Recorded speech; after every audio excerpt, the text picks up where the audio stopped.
Hi, I'm Natasha Ryan with Premier Risk Solutions, and this is our video series, Strong, Safe, and True, where we sit down with experts in the industry to talk about what's relevant today to your company, to your employees. And of course, the goal is a safer workplace environment, whether that's at the office or at home. And right now we have our friend, Dr. Michael Corcoran, a behavioral psychologist. And Dr. Corcoran, I think you have a little bit of experience in interviews since you've been on every mainstream media outlet possible, but give us a little bit about yourself, if you wouldn't mind. Well, thanks, Natasha. Yes, I've been doing this for a long time, unfortunately. I actually started in 1970 when I entered the United States Secret Service. During that time, primarily doing threat assessments and determinations of dangerousness. And so I went back to school and actually completed my doctorate in behavioral science so I'd better understand what I was trying to do. And so I've been doing this now in the private industry since about 1988. Work with places like Premier Risk, of course, companies, corporate 500 companies, universities, medical facilities, the whole ball of wax, mostly in North America, but some in Europe and some of Asia as well. Well, I think that officially makes you qualified, Dr. Corcoran.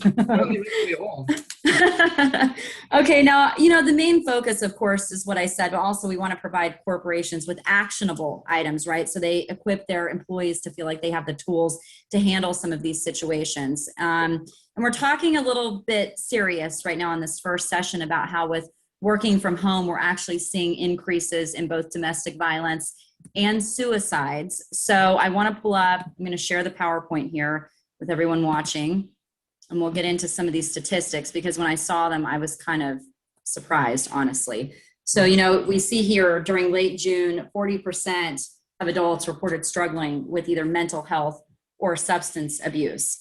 And then when we flip that and look at domestic violence, another serious issue, you can see in Phoenix, a calls 6% increase, Charlotte 18%, Houston 20%. And then I personally called the Seattle Police Department to see what we were dealing with in Seattle. And they said they've seen a 58% increase in domestic violence investigations from 2019 to 2020. I mean, when you see these statistics, I'm surprised. Are you surprised, or are you pretty familiar with these stats? Yeah, I'm not surprised, honestly, and it varies across the nation, and it depends who you look at. I mean, there must be 100 different people to keep track of these things, and so it's difficult to really come up with an accurate count, but there's no question that the increase is there, and it makes sense from a psychological standpoint, because once you have people that are relegated to stay at home, now your victim, in essence, in domestic violence is always there for your perpetrator, the person that commits the violent act. So it becomes much more conducive to them getting into a violent action. And what's happening now is that in some areas they say, well, we didn't see an uptick in domestic violence calls. Well, we noticed that there's an increase in domestic violence. Well, I don't understand what they mean by that. I guess they go to the hospital or whatever, but it's not unusual, and unfortunately, it's happening throughout the United States. There's no question about it. So when you're dealing with, whether someone's a victim of that or they're having mental health issues because they are at home, what do you look for as an employer, and is it harder to see?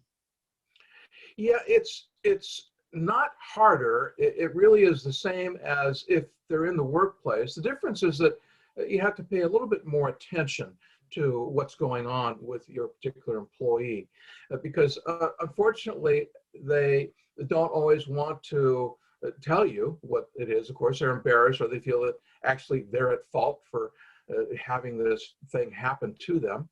So there's simply no profile, but some of the things we look for is that the individual, just in general, is generally low self-esteem, few outside interests or hobbies. Work is their life, basically, and they take their job very seriously. And so it's really one of those things of paying attention, I think, more in tune to what they're really presenting. When you're talking to them or you're having them do a project for you, being aware of any of the changes that you may see in them. And then nothing wrong with asking them, say, it seems like you're a little off today. Anything I can help you with? Something that simple can open up a whole wealth of information to you. Do you think employers at this point in the game need to have increased communications? Need to have what kind of communication? More of them, Oh, increased. yeah, I think that that just kind of goes without saying that unfortunately, you really have to open up yourself to getting more information, more involvement, if you will. Everybody in the uh, facility, everybody in the workplace needs to really become involved. What's the old saying? You're either part of the problem or part of the solution. You Yeah. can't be part of the solution unless you get involved. So that's what you really are trying to increase, and you're trying to improve, and you're having everybody pay attention to others' behaviors, especially if they change. That's one of the biggest key things to look for is behaviors that change. People that are having an issue, I'm sure you all have noticed where someone is acting a bit more depressed or a little bit more off. So there's just a change in how they're behaving, and it's noticeable. But most of the time, we choose not to get involved, or we Right. just ignore it and hope that it gets better. But Yeah. we need to, and so we have to observe. We have to observe the individual's looks. We have to look at how they're acting, their physical actions, of course, and just the words they say, although sometimes they're able to hide a lot of things with their words. So you're really looking for behaviors more than anything. And if one of these employees becomes volatile, how do you keep the other employees safe and, kind of away from what's going on with this more volatile coworker? Yeah, and that's hard too. It's because what you're doing is you are the biggest thing is you have to remain aware. That just, I mean, it's kind of common sense, if you will, but nonetheless, it's just becoming aware of what's going on, and it's like I had a individual who had a son who just got back from Afghanistan. Afghanistan. He was in the war there. He was Hmm. serving, and he was diagnosed with PTSD. Not a major thing. What this young man decided to do, however, is he wanted to carry a gun around with him all the time, in the house and out of the house. Now, it was a rural area, so it wasn't totally unseen, or it wasn't totally Right. weird, but it just, it's kind of strange. But then when mom asked him, do you have to carry that gun around with you all the time? He said, well, yeah, I'm here to protect you. And so that is kind of a little red flag, why do you have to protect me? You're not in war anymore or anything. Well, this woman in the workplace was, in fact, a supervisor from her workplace. And what she would often do, because she preferred to work at home, is she would have her employees come over and bring some work with them. And so, unfortunately, 3 or 4 months down the road, the young man had a PTSD event, and he ended up shooting mom, dad, and 3 of the employees. So this is what the kind of thing that can happen. So you have to remain aware and be cognizant of when there are changes in that environment to make sure that they're safe. Now, again, it goes back to enlisting everybody to be part of this team, to get everybody involved, that you have to convince everyone that we're not there to inform on others. We're here to support one another. Right. We're all part of the team, and we want to be supported because we want to be successful.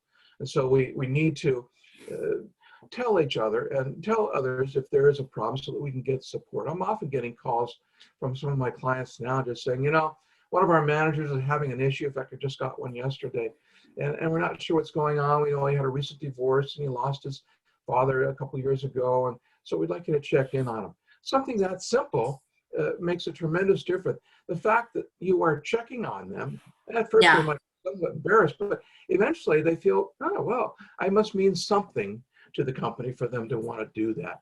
So, and the last thing I'd say is what the company needs to do is create ways to report ideas and issues and concerns. I don't care if it's an anonymous tip line or if it's some kind of an email thing. What you have to do, though, is be careful. Whatever manner you set up, it's not something that's going to cause further problems. For example, if you decide to call the person and the perpetrator of domestic violence answers the phone, now what do you say? Right. So you have to be careful about those kinds of things, but I still think that it's a good idea. And who would you recommend companies keep on staff, to help combat some of these issues? The key thing is that it's people that are good listeners. I mean, most of the time we think of HR, and Yeah. generally they are. Although I had one HR lady about a year ago who had been in the business for 20 something years, very up to date on the latest in domestic violence. And one of the employees came to her after being off for a while, just said, well, I just wanted to give you this restraining order I got on my ex. I was in the hospital for a couple of months because he beat me and he had a gun in my head and he was threatening to kill me. And so I got a restraining order, so now he can't come around to the workplace. And her response was, well, it happened in your home. It didn't happen here, so you're fine here. Well, that's completely erroneous. I mean, my goodness, Right. he knows Right. that she works. Now she's no longer in the home. She's in the Right. workplace. So you have to be careful. But nonetheless, generally speaking, human resources are a good resource for you. But someone who's generally concerned about other people's ideas and their concerns and shows that concerns and helps work with them and helps them out as best as they can. And then obviously, what's important is that the company do training programs. I think one of the best things to do is just like you would in the normal workplace, keep it being at home as normal as possible. And therefore you have trainings every once in a while. I don't know, every 4 weeks, every 6 weeks, whatever. Yeah. But you bring in somebody from a local police department, or maybe a local counselor, a social worker, somebody that's used to dealing with suicides or domestic violence, giving them a little 15-minute spiel on what to be looking for and how to respond and how to react. I think it'd be a wonderful idea. I think it's just a common sense approach. Yeah, it seems like just a smart overall idea, if you will. Dr. Corcoran, thank you. And of course, you do a lot of consulting for Premier Risk Solutions. That's one of the many services we offer: consulting, risk assessments, workplace violence mitigation, and of course, we can offer any sort of security personnel on site. So if you have any questions about our services, you can contact me, Natasha Ryan. My phone number is there along with my email. I want to say thank you to you, Dr. Corcoran, for being with us on this video series we've created. And I hope all of you will continue to come to our website, premierrisksolutions.com, for future chats. In the meantime, remember to stay strong, safe, and true. Thanks.